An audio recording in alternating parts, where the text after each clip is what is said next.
honestly, f running with Garrett, dude. Whoa, hey, Garrett runs way too fast. What? I'm one behind you. The videos don't lie. The videos don't lie. When we easy run, you are like this. I don't know what you're talking. I'm better now.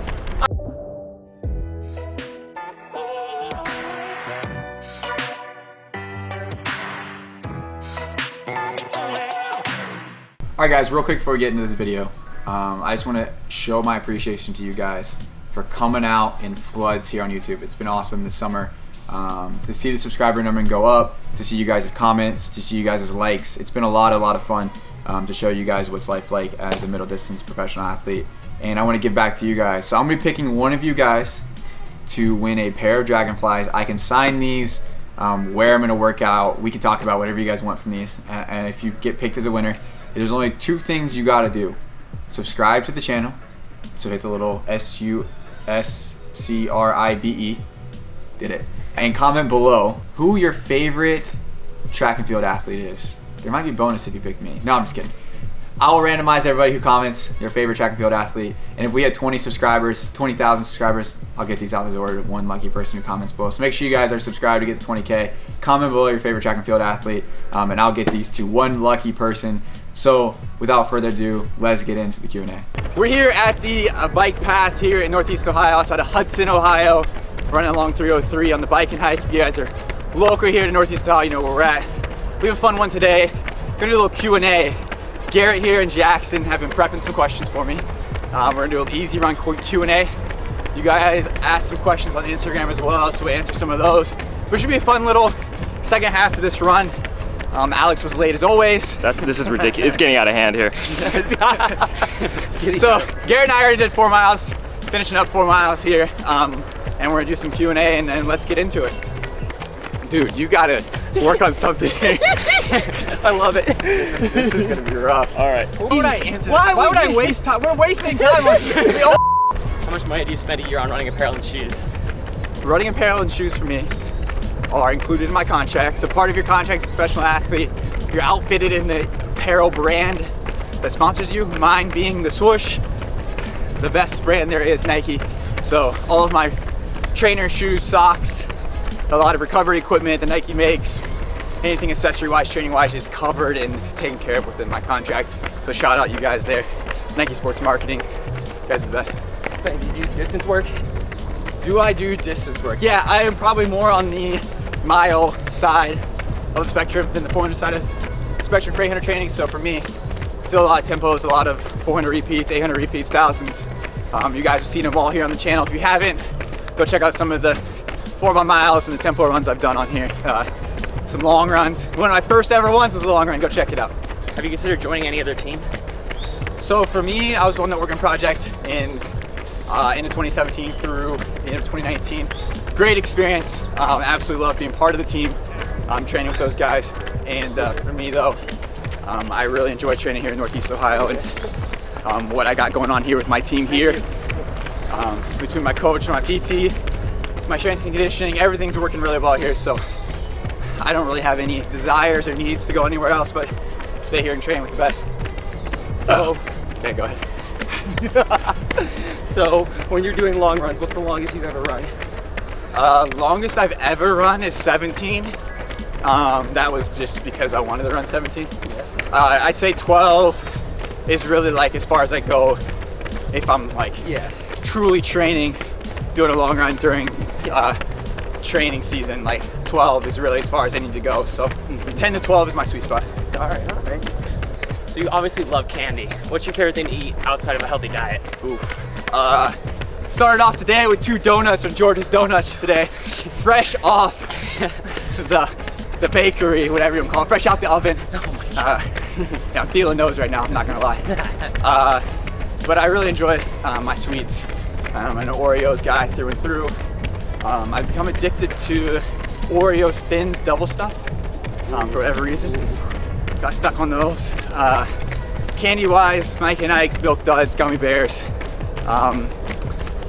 You name it, I'm kind of down for it. Sweet Tart Ropes, fire, very underrated. Yeah, but pretty much anything sweet, I'm down for it. Morning. Okay, have a good day. Do you feel like there's a right way to train for the 800? No. I think the only right way is to check all the boxes, the strength work and the speed work. I think you have to be ready to run a fast first lap. Yeah. You also have to be ready to run when you're tired in the middle of the race and be able to counter everybody's moves. So I think if there's anything specifically trained for, it's to train for everything. Morning. I think it's good. So I was wondering how you bounce back from a hard race and what's next for your season. Yeah, so bouncing back after a hard race, and I'm sure most of you are referring to potentially the race that happened a couple weeks ago. It's not easy. Like, to sit here and lie to you guys and say bouncing back is easy is a lie. Understanding what you can do differently probably is the first step, and then kind of just putting your head back down and getting back after it out here training is kind of how I'm bouncing back from it. I've got a nice little training block here to kind of reset myself, and then I've got things like the Guardian Mile coming up. I've got a few European races, and then I'll probably wrap up my season. Hopefully back in Europe / a couple domestic races. So the season's coming along, but right now I'm really focused on kind of putting my head back down and training and gaining some confidence in myself going into the rest of the season. So what does a pro Nike contract benefits look like? So I legally can't talk about a lot of it. A lot of people talk about that a lot with track and field and how it's private. It's legally obligated for us not to express details about our specific contracts. But I can tell you guys, like, contracts usually are structured around a base pay and then bonuses, as well as some contracts have what are called rollovers and reductions. So reductions would be if you don't hit a certain amount of races or times, teams, etc. Very independent based. And then rollover, same thing. Win a medal, run a certain time, you would earn that money for the rest of your contract every year. Then benefits wise, travel, medical, some stipends in there. Obviously, like I talked about before, a lot of your clothing shrink. Hey! Big mouth.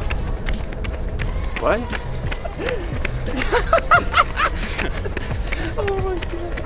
Anyway.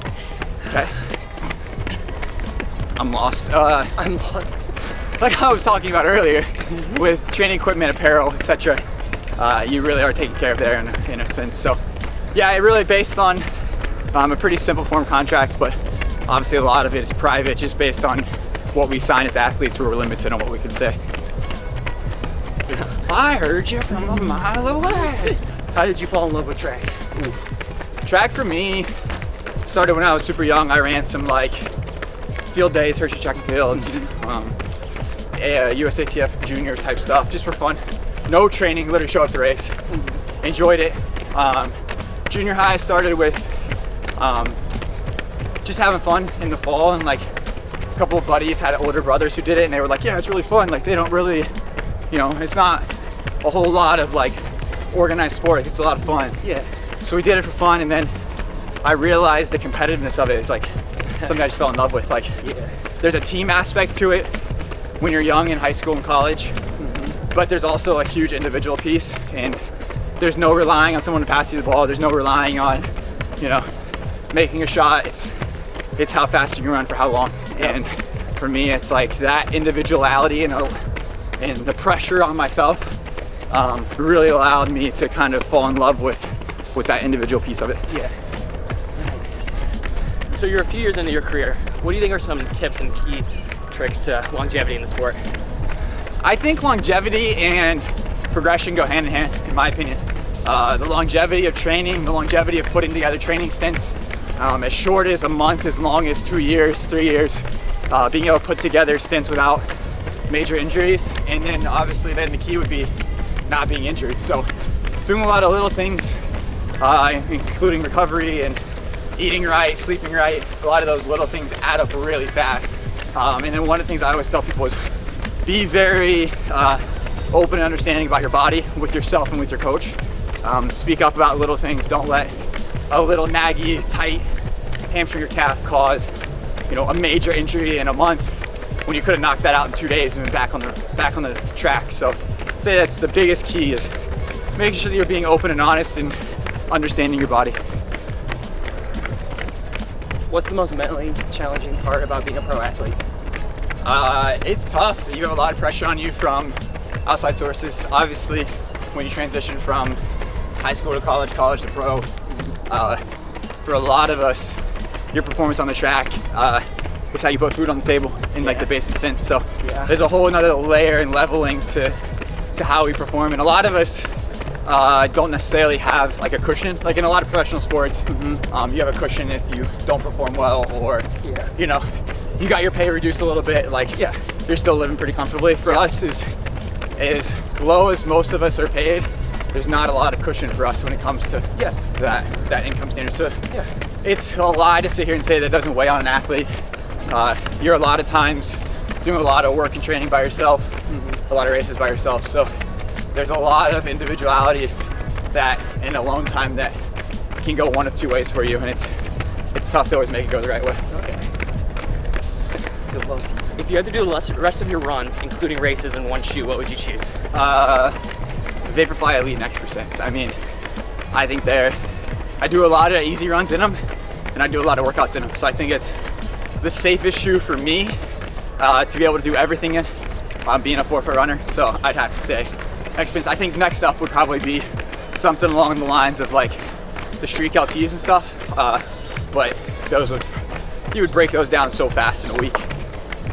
You imagine doing 60 miles and racing and workouts in the same pair of streaks?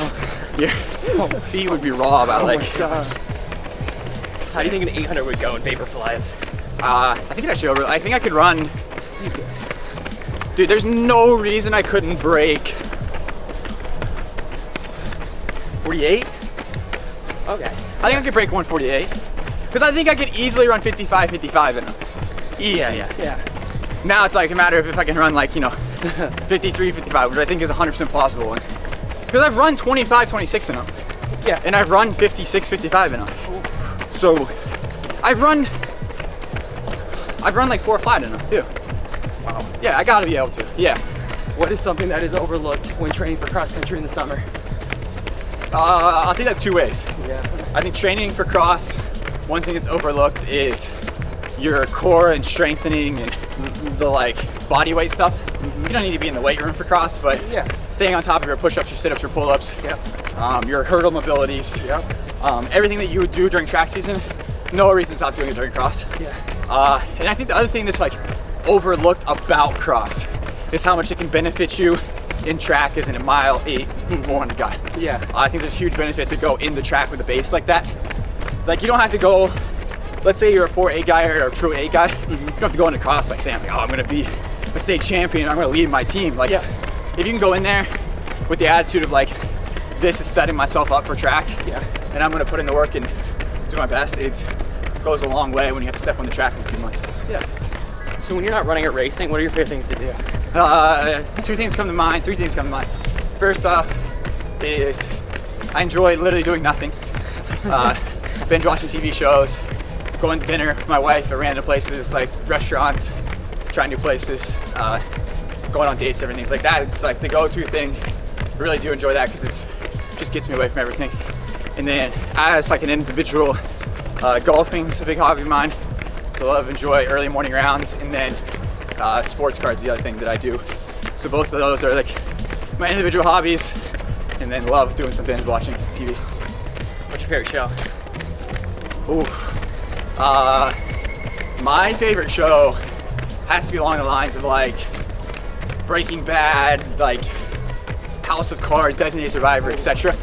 I love like Blacklist, like those kind of shows. But like wife and I are always into like the reality television shows. So we've settled on food truck race right now. That's kind of our go-to. What's the best advice you could give high school athletes that are trying to get recruited? I think 100% reaching back to every single coach that reaches out to you. You never know where you're going to potentially find the right fit. And it's a cliche, but don't judge a book by its cover. So don't judge a university by its name or its size. I wanted to go like Power 5, big school, and it's like stumbled into Akron kind of and fell in love with it. So for me, that's my biggest piece of advice is don't judge a book by its cover. Reach out to every coach, at least with a follow-up to be like, hey, like I'm looking to stay closer to home, like appreciate your interest. You never know too where you're going to be in 2 years, 3 years, and transfer portal and where you need to go. Yes. So never burning bridges with coaches, I'd say, is Yes. 1A off of that. So along the lines of that, how do you get noticed by coaches? Number one is kind of the obvious one, running fast. Coaches are always watching state meets, big invitationals, looking for those results. And then I say too, like having social media nowadays, coaches are all over social media. It's an easy way to get noticed. And then third way would be, there is some sites that you can put a profile on. I used one of them. I can't remember what it's called at this point. It did help. It's not the reason I went to where I went, but it did put me in touch with schools that I wouldn't have been able to or didn't have access to prior to that. And the third way would literally just be going to the school site, filling out the recruiting application, filling out the recruiting questionnaire, because that goes directly to the recruiting coordinator for the sport, for track and cross country, and puts you right on the desk in the computer, and at least they're gonna at least see your name come across their screen. Okay, 1,200 meters left, that's it. Yep. All good. Put our foot down. All right. Jackson and I are dropping Garrett. And I dropped you the other day. Listen, Listen. I did a workout. That was my first continuous running. Dude, I just did 4 workout days in a row. Bro, he did. We did a tempo. 2:42 tempo. Going After out the with 4 miles. Going out was. He was literally sitting on the side of the towpath with his head yeah. in his lap. I'm not even like gonna lie about that. That was boy. wobbling. Coming I back. had, coach was finally like, you gotta go and wait on us. Yeah, I was like, go, get going. yeah. What's the difference between like a pro mindset when it comes to a race and just like college or high school? Like how do you get to that next level? I think the mindset of the race is the same. I think the mindset to take you to the next level within that, it doesn't have to necessarily be from college to pro, but to, break through the barrier of whatever you're trying to break. Like 410, 4 flat, 150, 147, like whatever your barrier you're trying to push through is. I think just having the mindset of confidence within yourself, trusting your training, believing in what you do every day can help you kind of break through that. Whereas if you're running the race and you're like, man, I'm gonna give it a good old whack today and see what happens, like you're already at a disadvantage within yourself. But if you go out there and be like, I'm gonna give myself every opportunity to break through this and go to the next level, then you're setting yourself up for success. All right, so Clayton, we know how you inspire many around the country, around the world, but who inspires you, coaches, other athletes, family-wise? It's tough. Like, I think there wasn't necessarily like one person who's always inspired me, but I think for me, one of the things I learned early on was surrounding yourself with people who are always there for you in the ups and the downs. Yep. And those groups of people, like group of people, is really who pushes me to the next level. Because I know no matter what success I have on the track, no matter who I am, this Clay Murphy, the athlete, Clay Murphy, the person, that they're always there for. Yes. Who are some of the guys that you're excited to see at World Championships? Obviously middle distance. Excited to watch these races, see what a thing can do. She can just try a little bit. Maybe she could try a little bit for us. I saw she didn't try at USA's, but no, shout out to those guys. Ajay and a thing and Raven are gonna get after it on the women's side. Bryce and Brandon and Jonah are gonna get after on the men's side. So obviously the eights. And then I think 2 athletes I'm most intrigued by to see is Devin Allen, obviously, my guy Devin. Yeah. Grant and Trey are all gonna kill it in the 110 hurdles. And then Rye and Trevor in the 400 hurdles. Obviously, Northeast Ohio, being with Trevor, training with Trevor a couple times. It's really cool to see his success. And then with Rye, it's just like the dude's killing it right now, coming off of COVID and what he's going right now. So it'd be awesome to see what those guys do. All right, guys, we're finishing up our run here. Last 4 miles of it, you guys special Q&A. Hope you guys enjoyed that. Garrett, Jackson, you guys over on Instagram, appreciate the questions. We're gonna do this more often. Shout out to Alex for not wrecking today on his one wheel. If you guys haven't already, check out the past videos, like this one below. Head on over to Instagram, all the good shenanigans. Appreciate you, and I'll see you guys in the next one.